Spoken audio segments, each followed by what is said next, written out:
Alright guys, so in this video we're gonna talk about DJing, the art of DJing, and what DJs actually do behind the DJ decks or the DJ controllers.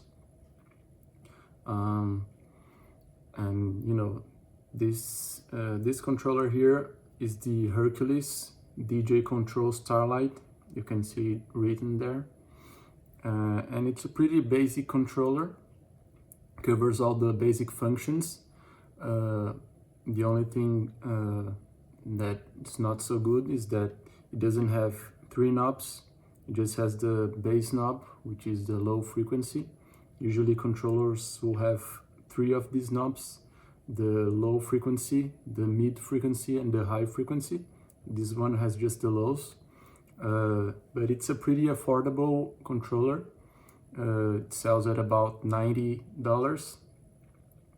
And but to master the basics, if you're brand new to DJing, it's a good controller to have. Covers all the basics. You can easily beat match in this controller.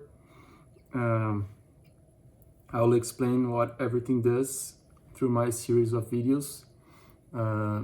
But in this video, I want to keep it short and keep it simple for those of you who are beginners, or maybe you are first timers, you don't know anything about DJing, but you have some interest of potentially getting into DJing and be it as a hobby or be it as a career. So it works for everybody who wants to know a little bit more about DJing. So I've got Serato loaded up. Serato, for those of you who don't know, is a DJ software which you can link your songs. If you have a Tidal subscription, you can link your songs. You have to pay for the subscription, and then you can transfer your Spotify songs to Tidal. Or you can have a subscription to SoundCloud Go, if I'm not mistaken. So I'm assuming you guys already know how to download it. You can download it for free, the Serato DJ Lite. And for the Pro version, you have to pay it, but I think it's cheap, probably $1 to start with. But I'm gonna assume you guys already have the software downloaded, and you already have the songs, and you already know how to put the songs in place so that it's ready for playing. So alright, let's get right into it. So as you can see, I've got 2 songs loaded up, and the play button, the play and pause button, the green ones are blinking, indicating that it's ready to go. So if I were to press play now, the song starts playing. So I press play and then press pause. So I just press pause there, and then I go back to the beginning. So this is the play and pause button, pretty straightforward. You press it to press play, you press it again to press pause. Next to it, you have the cue button, which basically marks your cue point. So right now the cue point is set on the beginning because the default cue point sets at the beginning. So if I were to press play and then press the cue point, the song would go right back to the beginning because it's the first cue point. It's my cue point. So let's test this. I just press play. And now I just press the cue point, and that means the song went back to the beginning. So if I press play now, it will start again from the beginning. You see? Also, if you hold the cue button, it will start playing, and once you let go, it will stop playing. So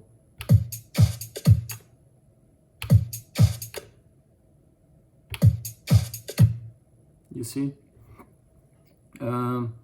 So another way you can use the cue point other than just going back to the beginning is you can set another cue point, let's say a little bit more into the song.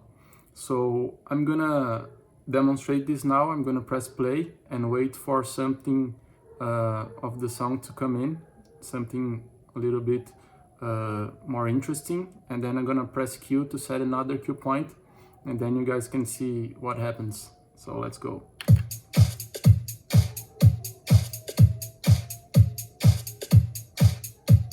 So just the beginning of the song now. Let's see what happens. Now comes the vocal. Like a full-time job, like a full-time job, like a full-time job, like a full-time job, like a full-time job.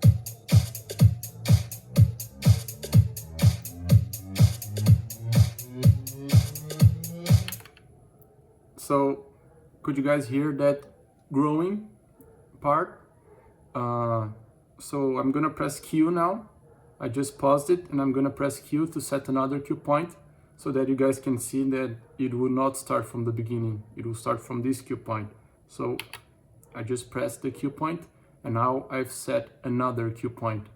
So if I press play now, it will not start from the beginning. It will start from this new cue point I just added. So let's hear. You hear that woo sound?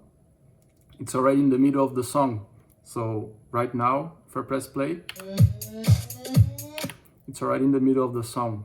And also, alternatively, if I hold it, it will do just the same, but from this new cue point. So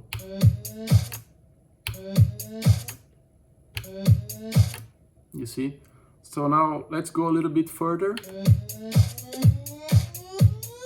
Like a full-time job, like a full-time job, like a full-time job, like a full-time job. So let's add another one. And now let's press play. You see, just did that. So you can play around with this.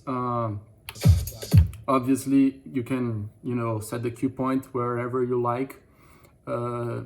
Mostly, I think the cue button is used for maybe there's a long intro to the song and you don't want to wait until, something happens. You want to get right into it. You want to get closer to the drop.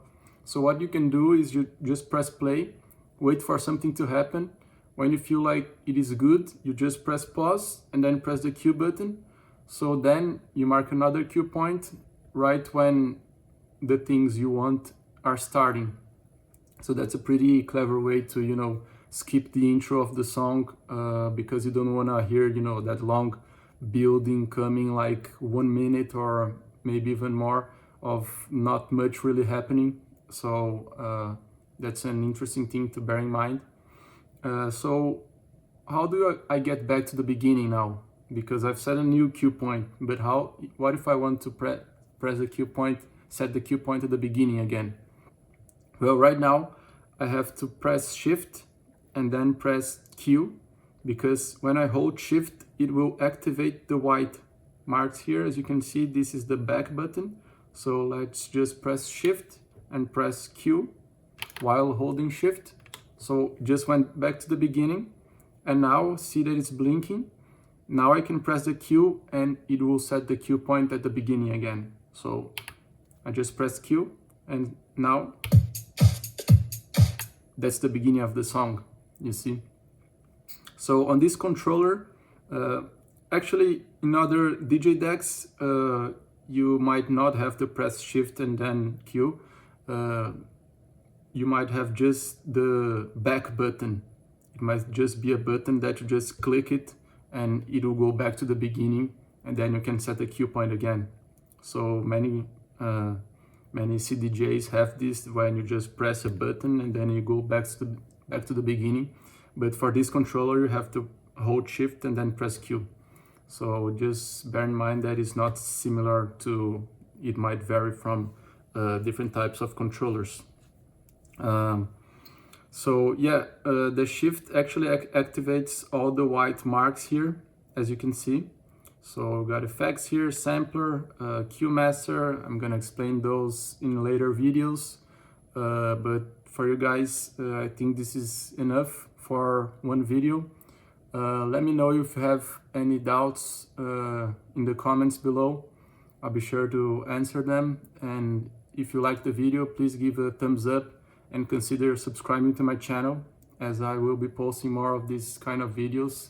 And I'll go through a full walkthrough of how you can get, the basics down of DJing. So thanks for watching, guys, and I'll see you in the next one.